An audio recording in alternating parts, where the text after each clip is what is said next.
Hello friends, welcome back to ஹைனோ channel. ஹைனோ channel இன்னைக்கு சூப்பரான டேஸ்ட்டில் சிக்கன் 65 தாங்க எப்படி செய்யுதுன்னு பார்க்க போகிறோம். இந்த மசாலா வந்துட்டு கடையிலாம் வாங்க வேணாம், வீட்டில் இருக்கிற பொருளை வச்சு ரொம்ப டேஸ்ட்டியாக ஹோட்டலில் செய்யறத விட ரொம்ப சூப்பராக எப்படி செய்யறது அப்படிங்கிறத இன்னைக்கு இந்த வீடியோ உங்களோட நான் ஷேர் பண்ணியிருக்கேன். வீடியோவை ஸ்கிப் பண்ணாமல் லாஸ்ட் வரைக்கும் பாருங்க. சரி வாங்க ஃப்ரெண்ட்ஸ், சிக்கன் 65 எப்படி செய்யறதுன்னு பார்க்கலாம். இன்னைக்கு வந்துட்டு நான் 1/2 கிலோ அளவுக்கு சிக்கன் எடுத்திருக்கேன். இது வந்து பிராய்லர் தான். நீங்கள் சேம் மெத்தட்லேயே வந்துட்டு நாட்டுக்கோழியாக இருந்தாலும் இல்லை காடை கிடைச்சாலும் அதுலேயும் ட்ரை பண்ணி பாருங்க, சூப்பராக இருக்கும். ஃபர்ஸ்ட் நல்லா கழுவிட்டு தண்ணிலாம் இல்லாமல் பிழிஞ்சி ஒரு பாத்திரத்தில் எடுத்து வச்சுட்டேன். இப்போ இதில் ஒவ்வொரு மசாலாவாக சேர்த்துக்கலாம். 1/2 டீஸ்பூன் அளவுக்கு மஞ்சத்தூள், காரத்துக்காக வந்துட்டு 1 டீஸ்பூன் அளவுக்கு தனி மிளகாத்தூள் யூஸ் பண்ணிருக்கேன். 1 டீஸ்பூன் அளவு தனியாத்தூள், 1/2 டீஸ்பூன் கரம் மசாலா, இதுக்கு தேவையான உப்பு, 1 டீஸ்பூன் இஞ்சி பூண்டு விழுது, தண்ணிலாம் கொஞ்சம் கூட இல்லாம 2 டீஸ்பூன் கெட்டியான தயிர், இதோட வந்துட்டு விதையெல்லாம் இல்லாம பாதி லெமன் எடுத்து வச்சிருக்கேன், அதையும் சேர்த்துக்கிறேன். நான் சொல்ற அளவுங்கெல்லாம் வந்துட்டு 1/2 கிலோ சிக்கனுக்கு கரெக்டா இருக்கும். காரம், புளிப்பு, உப்பு எல்லாமே கரெக்டா இருக்கும். 2 டேபிள் ஸ்பூன் அளவுக்கு கார்ன்ஃபிளவர், முட்டையோட வெள்ளைக்கரு வந்துட்டு ஒரே ஒரு முட்டையோட வெள்ளைக்கரு மட்டும் எடுத்து வச்சிருக்கேன், அதையும் சேர்த்துக்கிறேன். இது எல்லாத்தையும் சேர்த்துட்டு இந்த மாதிரி கையை வச்சு நல்லா கலந்து விடுங்க. இந்த மாதிரி கையை வச்சு கலந்து விடும்போது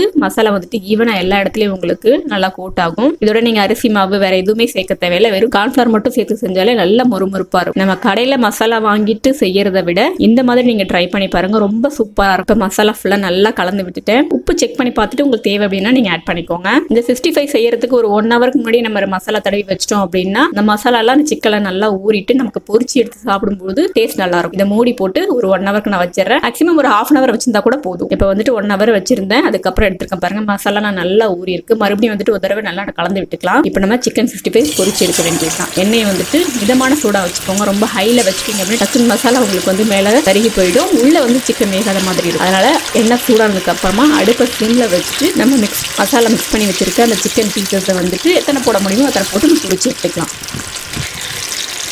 கண்டிப்பாக தீயை வந்துட்டு சிம்மில் மீடியம் அந்த மாதிரி மாற்றி மாற்றி வச்சு நிதானமாக பொரிச்சு எடுங்க. அப்போ தான் சிக்கனும் வேகும், உங்களுக்கு மசாலாவும் கருகி போகாமல் அந்த கலர் நல்லாயிருக்கும். இதில் உங்களுக்கு தேவை அப்படின்னா நீங்கள் கொஞ்சமாக ஃபுட் கலர் ஆட் பண்ணிக்கலாம். நான் அதெல்லாம் எதுவுமே சேர்க்காம நேச்சுரல் கலரில் தான் செஞ்சுருக்கேன். நம்ம வீட்டில் தானே செய்ய போகிறோம், இதில் எதுக்கு ஃபுட் கலர்லாம் கடையில் தான் சேர்க்குறாங்க. நம்ம அப்படிலாம் சேர்க்கணுன்ற அவசியம் கிடையாது. டேஸ்ட் மட்டும் அந்த டேஸ்ட்டில் இருந்தால் நல்லாயிருக்கும். போட்டுட்டு உடனே கலந்து விடாதீங்க. 2 நிமிஷத்துக்கு அப்படியே விட்டிங்கன்னா ஒரு சைடு நல்லா வெந்துடும். அதுக்கப்புறமா நம்ம திருப்பி விட்டு இன்னொரு சைடு நல்லா வேக விடலாம். எப்பவுமே சிக்கன் பொரிக்கும் போது வந்து கம்மியான எண்ணெய் சேர்த்துக்கோங்க. ரொம்ப அதிகமாக சேர்த்துட்டீங்க அப்படின்னா நம்ம அதை ரீயூஸ் பண்ண முடியாது. ஏன்னா சீக்கிரத்தில் உங்களுக்கு அது கெட்டு போயிடும். அதனால் கொஞ்சமாக எண்ணெய் ஊற்றி கொஞ்சமாக பொரிச்சு எடுங்க. எப்பயுமே இது நான் எப்பயுமே சிக்கன்லாம் பொரிக்கிறேன் அப்படின்னா கொஞ்சம் கம்மியான எண்ணெய் சேர்த்துப்பேன். ஏன்னா நம்ம வந்துட்டு ரொம்ப நாள் வச்சு செய்ய முடியாது. இதுவே நம்ம அப்பளம் வடலாம் பொரிச்சுனா கூட ஒரு 3 to 4 days வச்சுக்கலாம். பட் ஆனால் சிக்கனை பொரிச்சு எடுத்து அந்த எண்ணெய் வந்துட்டு உங்களுக்கு ஒரு மாதிரி ஸ்மெல் அடிக்கும். அதனால் கம்மியாக எண்ணெயை ஊற்றிட்டு நம்ம வேஸ்ட் பண்ணாமல் கம்மியான குவான்டிட்டியில் எண்ணெயை ஊற்றி பொரிச்சு எடுத்துக்கலாம். இப்போ பாருங்கள், சிக்கன் வந்துட்டு சூப்பராக வெந்திருக்கு. மேலே அந்த மசாலாவும் நல்லா ஒட்டிருக்கு பாருங்கள். உங்களுக்கு சிக்கன் பீஸ் வெளியில் தெரியாமல் மசாலாவோட கோட்டாகி நல்லா வெந்திருக்கு. நம்ம கடையில் வாங்குறத விட சூப்பராக இருக்கும் ஒரு டேஸ்ட். நீங்கள் கண்டிப்பாக ட்ரை பண்ணி பாருங்கள். மசாலாலாம் கடையில் வாங்காம நம்ம வீட்டில் இருக்கிற பொருளை வச்சு நம்ம சூப்பரான டேஸ்ட்ல தான் எப்படி செய்யறது அப்படிங்கிறது இன்னைக்கு இந்த வீடியோல உங்களுக்கு ஷேர் பண்ணியிருக்கேன். இதே மாதிரியே நம்ம மசாலா கலந்து வச்சிருக்க எல்லா சிக்கனையும் வந்துட்டு கொஞ்சமா எண்ணெயில போட்டு பொரிச்சு எடுத்துட்டோம் அப்படின்னா சுட சுட சாப்பிடும்போது அந்த மேலே கிறிஸ்பியாகவும் உள்ள நல்லா சாஃப்டா அந்த சிக்கன் வந்து ஜூஸியா ரொம்ப சூப்பரா இருக்கும். முடிஞ்ச அளவுக்கு நம்ம மசாலாலாம் கடையில வாங்காம வீட்லயே நம்ம எப்படி ரொம்ப டேஸ்டியாகவும் ஹெல்தியாகவும் செய்யறது அப்படிங்கிறத சொல்லியிருக்கேன். நீங்க கேட்கலாம் பிராய்லர் அப்படின்னா அது ஹெல்தி இல்லை அப்படின்னு. என்னைக்காவது ஒரு நாளைக்கு நம்ம செஞ்சு சாப்பிடலாம். நீங்க இது நாட்டுக்கோழியில செஞ்சு சாப்பிடுங்க, நல்லா இருக்கும். அதே மாதிரி காடை கிடைச்சது அப்படின்னா அதுலயும் ட்ரை பண்ணுங்க. இதே சேம் மசாலாவோட செஞ்சு பாருங்க, ரொம்ப சூப்பரா இருக்கும். ஆனியன் வந்துட்டு கொஞ்சம் பொடியா கட் பண்ணி சேர்த்துட்டு லைட்டா லெமன் வந்துட்டு